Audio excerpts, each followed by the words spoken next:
ദൈവനാമത്വപ്പെടുമാറാകട്ടെ.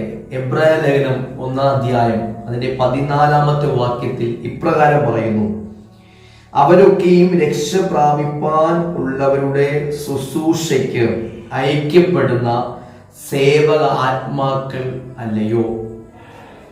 കർത്താവിന്റെ സന്നിധിയിൽ വിശുദ്ധിയോടെ പ്രാർത്ഥന ജീവിതത്തിൽ ആയിരിക്കുന്നവർക്ക് വേണ്ടി ദൈവത്താൽ നിയോഗിക്കപ്പെട്ട് അയക്കുന്ന ദൂതന്മാർ, അത്രത്തോളം പ്രാധാന്യമാണ് എനിക്കും നിങ്ങൾക്കും ദൈവസന്നിധിയിലുള്ളത്. ദൈവത്താൽ അയക്കപ്പെടുന്ന ദൂതന്മാർ എനിക്കും നിങ്ങൾക്കും വേണ്ടി ശുശ്രൂഷിപ്പാൻ എപ്പോഴും സജ്ജമായി നിൽക്കുന്നു. അതുകൊണ്ടാണ് മത്തായി സുവിശേഷം 18-ാം അധ്യായം അതിന്റെ 10-ാമത്തെ വാക്യത്തിൽ ഇപ്രകാരം പറയുന്നു: ഈ എളിയവനെ നീ തുച്ഛീകരിക്കരുത്, കാര്യം അവന് വേണ്ടിയുള്ള ദൂതന്മാർ സ്വർഗത്തിൽ പിതാവിന്റെ മുഖത്ത് നോക്കിക്കൊണ്ട് നിൽക്കുന്നു.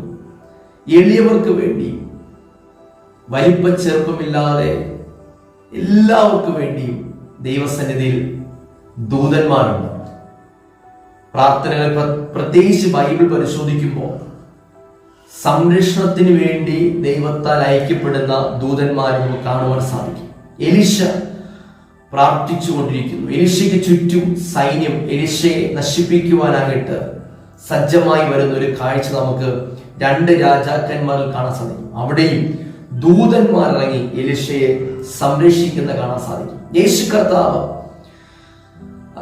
സാത്താനാൽ പരീക്ഷിക്കപ്പെട്ട് 40 ദിവസത്തെ പ്രാർത്ഥനകൾക്ക് ശേഷം 3 ശക്തമായിട്ടുള്ള ടെംപ്റ്റേഷനുകൾ, പരീക്ഷകൾ സാത്താനുമായിട്ട് യേശു കർത്താവ് ഇങ്ങനെ നടത്തുമ്പോൾ, അത് കഴിഞ്ഞ് സാത്താൻ യേശുവിനെ വിട്ടു പോകുമ്പോൾ യേശുവിനെ ശുശ്രൂഷിക്കുവാനായിട്ട് ദൂതന്മാർ ഇറങ്ങി വരുന്നത് കാണാൻ സാധിക്കും. ഗെത്ശമനയിലെ പ്രാർത്ഥനയ്ക്കകത്ത് കഴിയുമെങ്കിൽ പാനപാത്രം എന്നിൽ നിന്ന് നീക്കണം, എങ്കിൽ എന്റെ ഇഷ്ടമല്ല നിന്റെ ഇഷ്ടം തന്നെ നടക്കട്ടെ എന്ന് പറയുമ്പോൾ യേശു കർത്താവിനെ കംഫർട്ട് ചെയ്യുവാൻ, ആശ്വസിപ്പിക്കുവാൻ, വരുന്ന ക്രൂശീകരണത്തിനകത്ത് വലിയ വിജയം കൊടുക്കുവാൻ ഗെത്ശമനയിൽ ദൂതൻ ഇറങ്ങുന്നത് ലൂക്കോസ് 22-ാം അധ്യായം 43-ാമത്തെ വാക്യത്തിനകത്ത് കാണുവാൻ സാധിക്കും.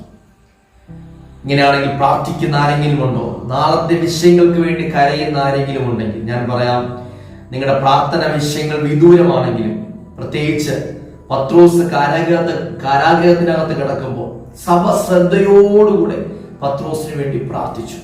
എന്നാൽ ദൂതൻ പത്രോസിനെ കാരാഗ്രഹത്തിനകത്ത് നിന്ന് ചങ്ങലകൾ അഴിച്ച് പത്രോസിനെ പ്രാർത്ഥന നടക്കുന്ന ആ കൂട്ടത്തിനടുക്കിലേക്ക് കൊണ്ടുപോകും. അങ്ങനെയാണെങ്കിൽ നിങ്ങൾ ഇന്ന് ഈ സന്ദേശം കേൾക്കുമ്പോൾ വിശ്വസിക്കുക, നിങ്ങളുടെ പ്രാർത്ഥന വിഷയങ്ങൾ എത്ര ദൂരെയാണെങ്കിലും, നിങ്ങൾ പ്രാർത്ഥിക്കുന്നവരാണെങ്കിൽ, ദൈവസന്നിധിയിൽ ഈ വചനങ്ങളെ വിശ്വസിക്കുന്നവരാണെങ്കിൽ, നിങ്ങളുടെ വിഷയങ്ങളുടെ നടുവിൽ ദൂതൻ ഇറങ്ങുകയും ആ വിഷയങ്ങൾ, ആ പ്രാർത്ഥന വിഷയങ്ങൾ ഉത്തരവുമായി ദൂതൻ നിങ്ങളുടെ സന്നിധിയിലേക്ക് കൊണ്ടുവരികയും ചെയ്യും. ദാനിയേൽ പ്രാർത്ഥിപ്പാൻ മുട്ടുമടക്കിയപ്പോൾ തന്നെ ദൂതൻ ഇറങ്ങി 21-ാമത്തെ ദിവസം ഉത്തരവുമായി എത്തി. പ്രാർത്ഥിക്കാൻ മുട്ടുമടക്കുമ്പോൾ തന്നെ ദൂതൻ ഇറങ്ങുകയും അദൃശ്യമണ്ഡലങ്ങളിൽ, ഞാനും നിങ്ങളും കാണാത്ത അദൃശ്യമണ്ഡലങ്ങളിൽ ദൂതന്മാർ എനിക്കും നിങ്ങൾക്ക് വേണ്ടി യുദ്ധം ചെയ്തുകൊണ്ടിരിക്കും. അതുകൊണ്ട് പ്രാർത്ഥനക്കാർ മടുത്തു പോകരുത്. നിങ്ങളുടെ ഉത്തരവുമായി ദൂതന്മാർ നിങ്ങളുടെ അടുക്കലേക്ക് ഇറങ്ങി വരുന്നു. നിങ്ങളെ സംരക്ഷിക്കുവാൻ ദൂതന്മാർ ഇറങ്ങി നിൽക്കും. അതുകൊണ്ടാണ് സങ്കീർത്തനം 91-ൽ പറയുന്നത്: നിന്റെ കാൽ കല്ലിൽ തട്ടി പോകാതെ വണ്ണം അവൻ നിന്റെ ദൂതന്മാരോട് കൽപ്പിച്ചിരിക്കുന്നു. ആമേൻ. നിങ്ങളെ സംരക്ഷിക്കുന്ന ദൂതന്മാർ നിങ്ങൾക്ക് ചുറ്റുമുണ്ട്. അത്രത്തോളം വാല്യുവാണ് ദൈവ മക്കളെന്ന എനിക്കും നിങ്ങൾക്കും സ്വർഗം കൽപ്പിച്ചിരിക്കുന്നത്. ആ അഭിമാനത്തിൽ, ആ ഉറപ്പിൽ നമുക്ക് ജീവിക്കാം. കർത്താവ് നിങ്ങളെ സഹായിക്കട്ടെ. God bless you.